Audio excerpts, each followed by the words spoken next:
Hi, Misha here, and this is another top 6 or favorites video. And in this one, it's going to be a little different, a little kind of unique. Jay did a video on modern pistol caliber carbines, or pistol caliber pistols. This is kind of similar, but these are kind of my picks for my favorite submachine gun conversions or parts kits, semi-auto builds. These guns were all assembled from original parts, but in a ATF approved semi-auto only way. And I've kind of judged them based on how much of the original feel and features and frankly just number of parts are in the builds.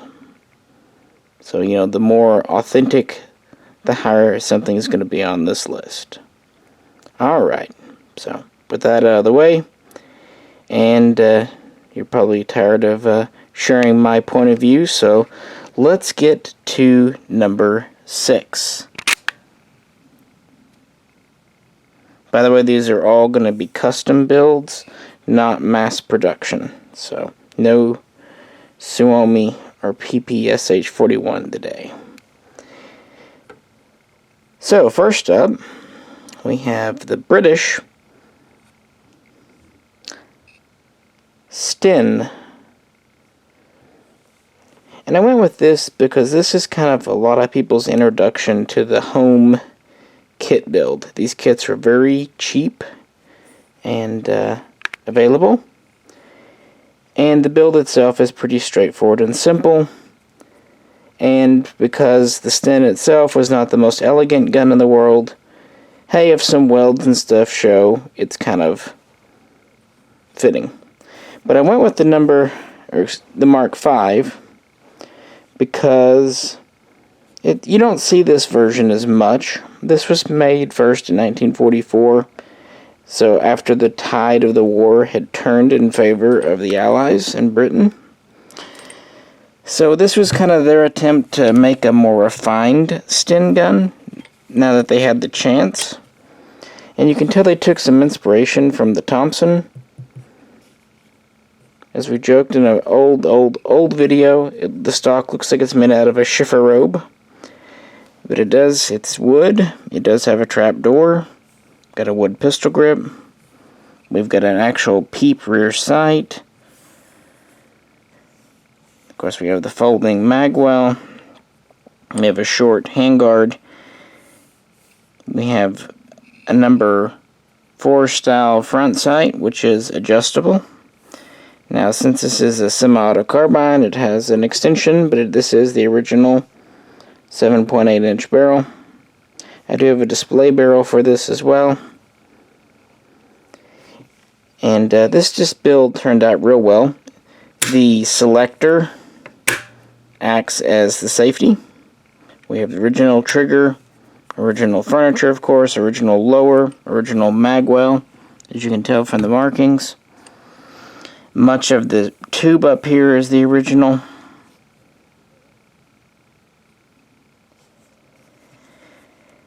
And it's just a lot of fun to shoot.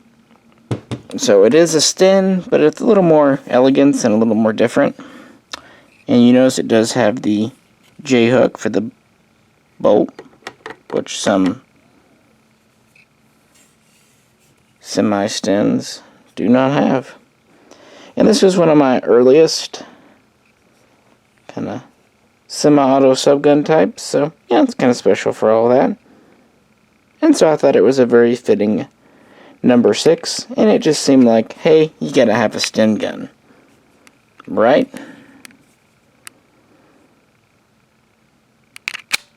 They're a lot of fun, but let's move on to number 5. For number 5, we have a bit of an odd one, but I'll explain why I think it deserved to be on the list.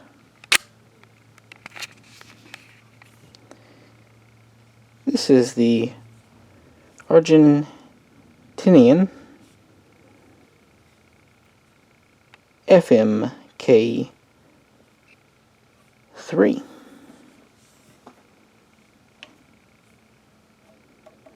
These kits are available for a long time for very good prices with the original barrel, and were usually in quite good shape. It's an interesting design. It's kind of a grease gun meets Uzi, but it has some very unique elements.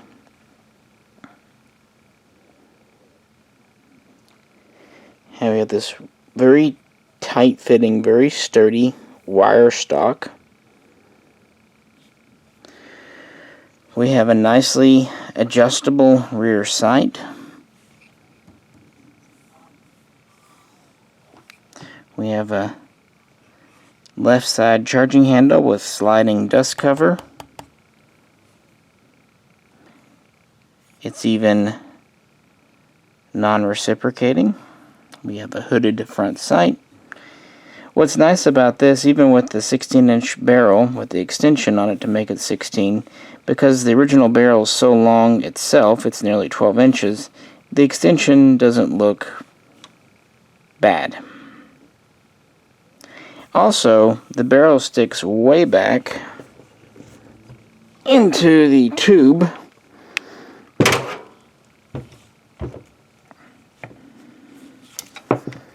The design isn't really a bullpup exactly, but it could almost be, because it goes way back here, so much of it is covered by the tube shroud, which also helps.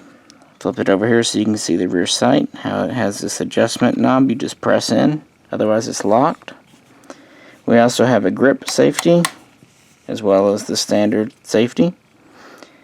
Takes mags in the grip like an Uzi.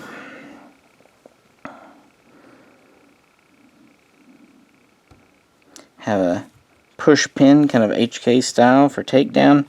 Now the original open bolt had two push pins, one in the back, one in the front. For semi-auto, it just has the front one. But one thing that was able to be preserved was the unique recoil system. The spring's actually up front in this tube, and the bolt gets blown back and then pulled back forward by the spring, and that was able to be preserved in this semi-auto. So that's pretty neat. Also, the lower is original, just blocked to semi. And of course, again, like I said, it's a closed bolt. Some of the tube, like the front, is original. Some of the back is, modern semi-auto with a blocking bar. But everything else is pretty much original on this. It's the furniture, the barrel, all that good stuff. I mean, it's a really interesting gun to shoot. It's big and heavy, which means since it's just firing 9mm, very, very gentle recoil. But it's very much an Army submachine gun. No one would ever confuse this for a PDW. But I put this on the list because it's mechanically interesting, and I think the conversion came out very well. And yeah, the parts kits were affordable, and you just don't really see many semi-auto FMK3s. And kind of have this thing for Argentinian guns anyway. Plus we just did a British, so yeah.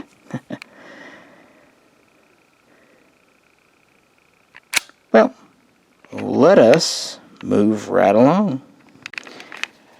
My number 4 is maybe one of the most refined of the submachine gun conversions, or you might even say it's like a Rolls Royce.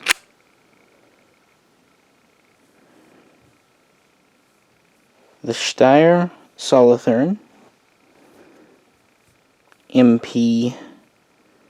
originally MP30, later MP34, also known as the S1-100. Had a few different names because they made several different versions. But essentially this was an updated interwar take on the MP18 Bergman. It was chambered for a few different calibers, including 9x25 Mauser, and later rebarreled for World War II in 9x19 Parabellum. This is here for a few reasons. For one, these guns really were well made, and that's still conveyed even in parts kit form. For another, the kits are not common.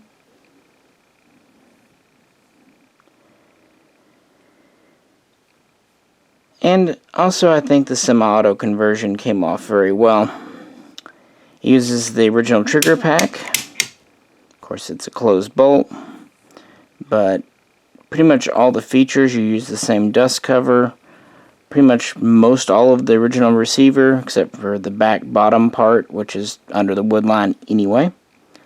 This one does have the original barrel with an extension put on. It has the bayonet lug here. Typical Steyr, very round cocking handle.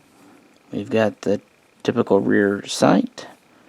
A very Steyr-shaped semi-pistol grip. It still houses the recoil spring with the rat tail and the buttstock.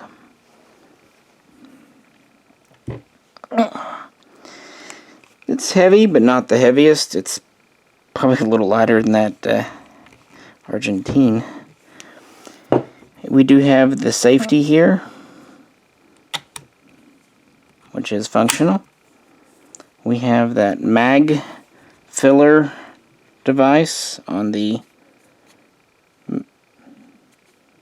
side of the magwell there, or top of the magwell. It does still work. It's pretty neat. Our shroud again.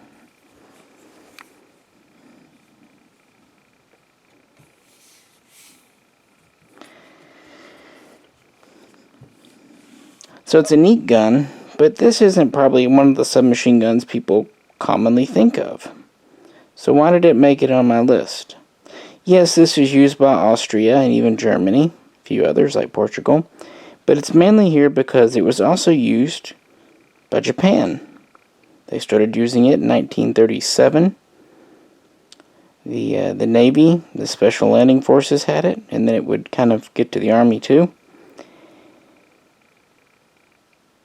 It's possible that even more of these were used by the Japanese than their own Type 100 subgun, but both were based on the Bergman, so they're quite similar. The thing is, I've never come across an intact Type 100 parts kit, and even if I did, it would be an 8mm Nambu. This is a legitimate Japanese type submachine gun that they definitely used in thousands. And because these have kind of the quick change barrel, this one has the 9x19 barrel in it, just so it's, in a caliber that's shootable. And so this is kind of my Japanese submachine gun for my collection. And anyone who knows me knows I definitely like Japanese, and so I kind of had to have something for them in the subgun range. That's kind of always been my goal, is to have at least one subgun for each nationality. And so this stands in for Japanese. It can also fill in for Austria. And yeah, it definitely was used in World War II. They really quit making these in 1940, although they were still putting some together from leftover parts up through about 42.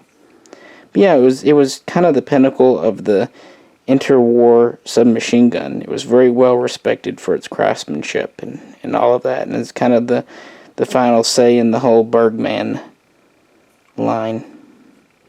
So I thought for that, and also just kind of neat, just something you don't see every day. I figured it'd be kind of a good one to include on this list. But you don't see many of these parts kits, and when you do today, they are rather pricey, so that, is something to consider. But on the other hand, it is a very smooth, very nice feeling gun. So yeah, why don't we move on? Moving into the top half of the list, we have one that I think really hits all the right notes.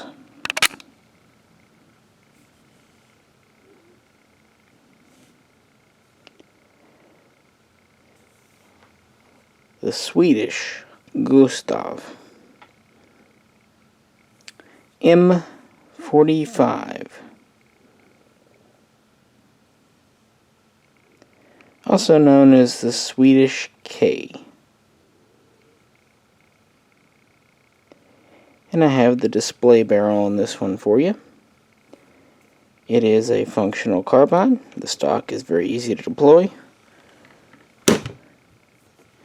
And when deployed, yep, something was moving, guys.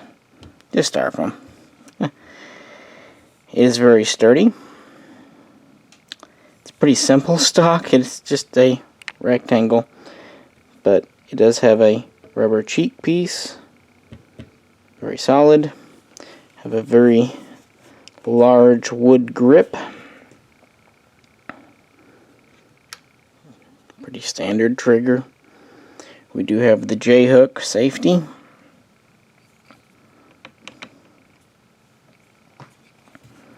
This does have the removable magwell if you were to want to use drums. We have the typical later style shroud, adjustable protected front sight, and the flip adjustable rear.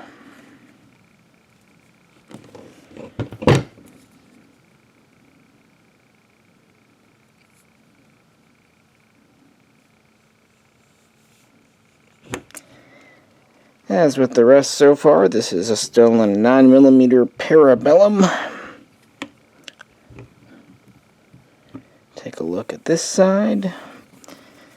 This kit was one that had the selector for either semi or full auto. Some M45s are just full auto only.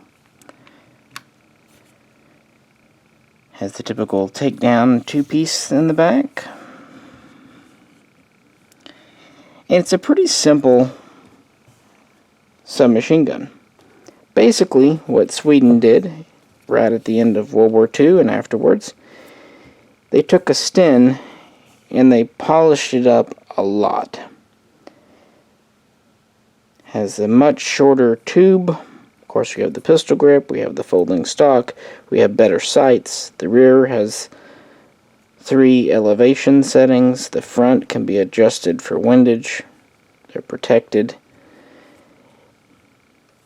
Since they had been producing the Suomi under license, there's also some elements in compatibility. For example, the magazines.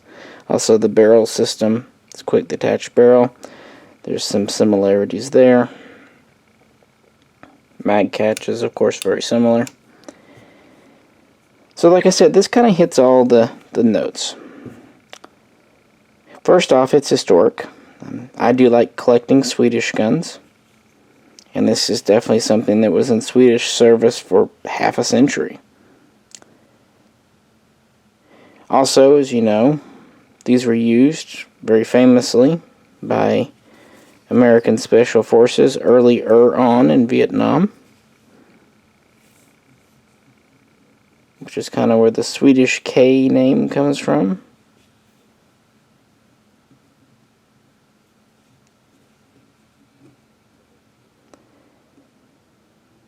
And they were produced under license in Egypt, so if you're an Egyptian collector, there is that as well.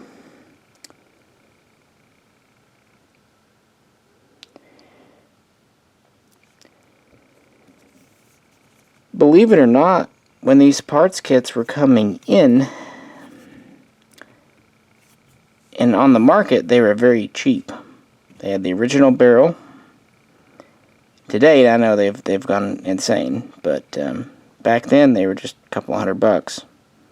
And what was nice, this entire bottom section was intact. Even the back part of the upper tube, right here, that was all intact. The front shroud and all that was intact. Only the kind of middle part of the tube was missing. The front of the tube was intact. So you only were missing this kind of middle section.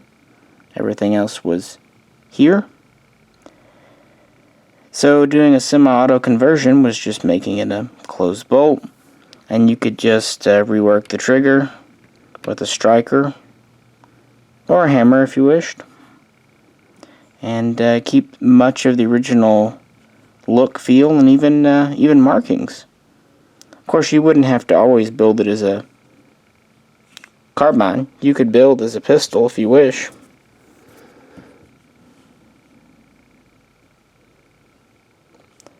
And this was actually kind of the second iteration. We had done a few of these over the years, and this was kind of the final version. It was nice because it preserved much of the originality. Like, for example, your bolt here, still original. It's not too stiff to cock. It's reliable.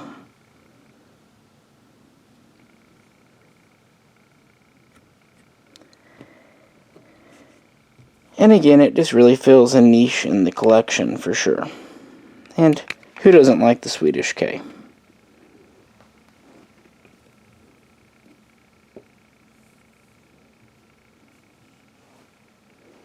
So I think it's a very solid number 3. It's often one I just like to pick up and handle.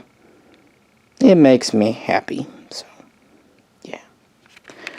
It definitely deserves to be on this here list. And who makes it to number 2? I think most of you will agree with this one to be on the list. Again, it hits all the notes. Number 2. A gun that really needs no introduction. It's, of course, the, quote, submachine gun from Wolfenstein 3D. The German MP40. Jay has one of the GSG MP49s. And honestly, it's a perfectly good gun for what they cost and surprisingly reliable. But I already had this one done before those came on the market, and so just really couldn't make myself sell this and replace it with one of those. If timing had been different, maybe. This is an original Steyr kit.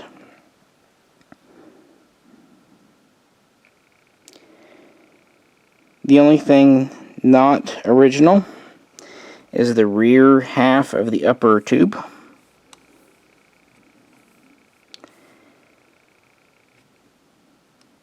The front with the markings is original. The lower is all original. The barrel is original.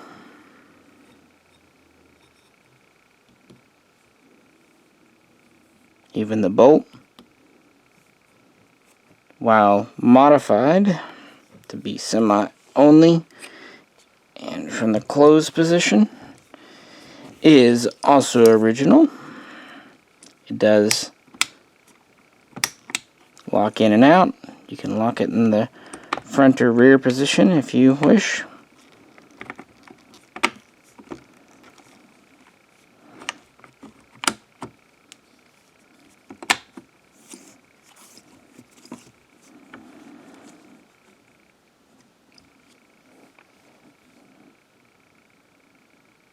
Original hooded front, threaded muzzle, original 2-position flip rear.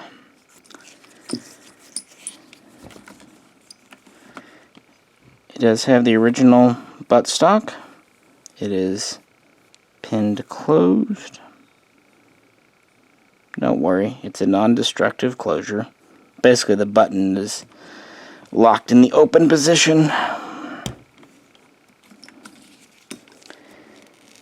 And so, yeah, really the first of the modern submachine guns. Before this, they were big and heavy and expensive. You know, you had the MP18, you had something like the Storytime MP34, the Lanchester, and of course the Thompson. This was the first one designed to be compact Even though it has a 10-inch barrel, it's still quite small. Have a pistol grip, a folding stock, and to be made from economy measures like stamped metal, which allowed them to produce a lot of these very quickly, and to have good QC for that matter. It also has the neat kind of telescoping recoil spring, which luckily we didn't have to totally destroy doing the semi-auto. Yes, it had to be modified, unfortunately, but it's still there and still functions in the same way. It's not just a spring in here, so we were able to preserve most of it. Huzzah! The trigger is the original trigger.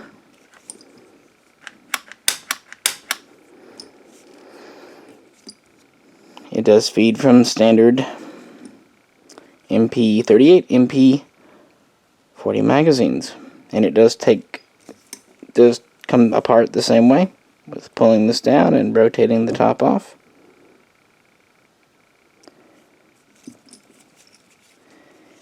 Unfortunately, MP40 parts kits are not common, and when you find them, they're not always complete. Often they're missing something. Pro tip, if you need a barrel or a bolt even, you can use a Portuguese FBP kit for some parts. In fact, one part mine was missing was this front sling bracket, so I stole it off an FBP kit. So don't tell anyone. But it was a fun gun to do. It took some time, but you know, it was worth it because it's a very interesting, very important part of history. Not one I shoot much. It does shoot, but you know, it's mostly there for the collection. And I think you would argue it's definitely a solid number 2 with most of the original receiver and markings, bolt, barrel. Aside from a full auto, yep. And of course, this cost a tenth less than the original. So it's just how it goes.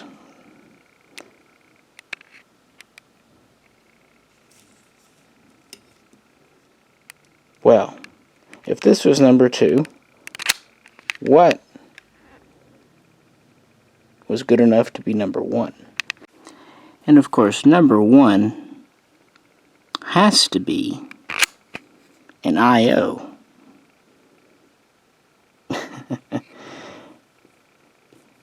I think you get the gist of how we do these now. Of course, this is kind of a ringer or an honorable mention or a joke. Honestly, this one would probably qualify for this video if it were a custom gun, but since it was definitely mass-produced, it does not. But I wanted to have one comm block in the video, just 'cause. And sincerely, as much as, you know, IO, once in a while they really got a winner, and I think for the money, totally being serious, these PPS 43Cs were great. I mean, Pioneer Arms seems to have the ability to build semi-autos from parts kits just fine. And heck, when these came out, they were $300. Even today, they're under $6. And you get a couple of extra mags and a cleaning rod, and they are built from original Polish 50s kits, and it's a PPS 43. So that's pretty cool. And they are perfectly reasonably reliable for what they are. You even have the pinned closed stock, so the look is all there. So if you see a good deal on these, I really honestly suggest you check them out. They are pretty nifty. But they don't qualify for this list, so we will have to find ourselves another number 1. And this might surprise some of you, but again, this really hits all the marks, and I will explain why. My Italian Pietro Beretta MAB 38A. So an earlier version.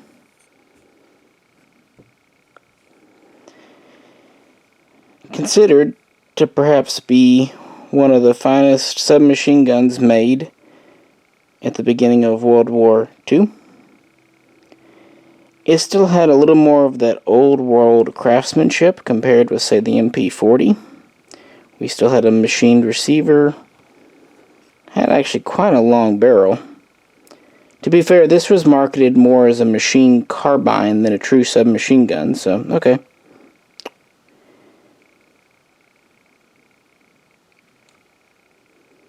Fires 9mm parabellum.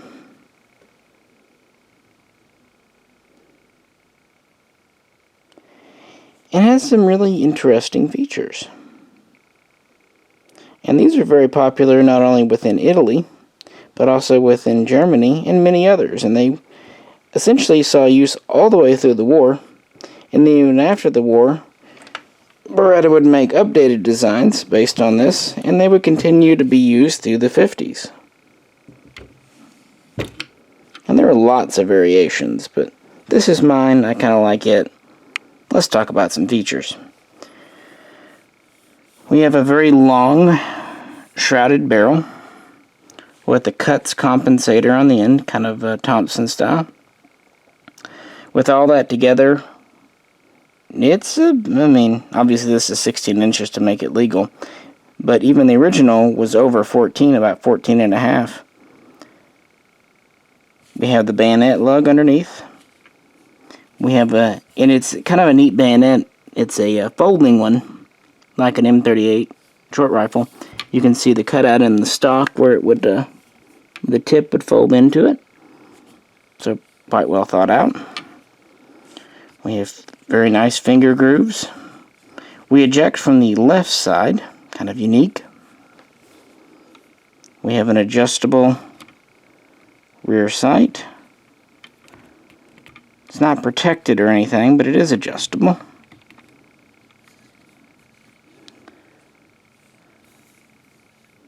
Typical tube, take down, semi-pistol grip stock. We do have a storage compartment in the stock. We have, of course, side sling mounts. The mag well is pretty neat. It has a sliding dust cover here. It's hard. This one's pretty stiff. Let's see if I can do it one-handed. Nah, this one likes to stick. I should probably go in and clean it up a bit. I think it's the finish on the stock. But it does slide back to cover up your mag well if you need to.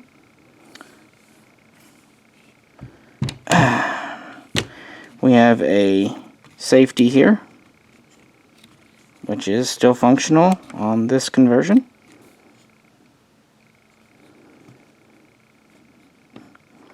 This is built from an entirely original receiver. No US sections. It was cut and then re-welded, so we have pretty much all of the original markings still intact. I always like that when we can keep the original receiver, modified as it has to be perhaps, but still there. On this side we have our cocking handle with sliding dust cover behind it. It is non-reciprocating, which is pretty nice. And perhaps what I think is just really cool about the semi-auto conversion. The original submachine gun had two triggers. The rear, which is ribbed for your pleasure, was for full auto, and the front was smooth for semi-auto only. This means when we go to do a conversion, we can leave this trigger alone and basically just have to disable and weld up the rear, but it can still have a spring in it for cosmetic purposes. So we still have the working safety, we still have both triggers, even if one's disabled. So the only real difference, it has a closed bolt. Even then, it's kind of nice because this had a floating firing pin, so we didn't have to bore out the bolt. Just use the regular firing pin. And because the barrel is already so darn long, you have to get up pretty close to notice that it's longer than it, originally would have been. And even then, not by much. So sitting a ways off, it looks correct. And this one is all Beretta. Barrel, receiver, Beretta. Obviously stock and all that, Beretta. So I just think that's pretty neat. And when I got this, the parts kits weren't too crazy expensive. $300-400 for an A. Bayonet lugs always added a little more. You can still get the later 38-44 kits from Apex up until quite recently, but that was the wartime version, and they were a fixed firing pin bolt, and of course the barrels were not included with the kits, so that kind of required some issues. Plus those had the shorter 10-inch barrel, so you had to do something about that. So to me, this was the one to do for a conversion, because it keeps so much of the original going on. That said, I think I may do a 38-42 or 38-43 eventually. Just because.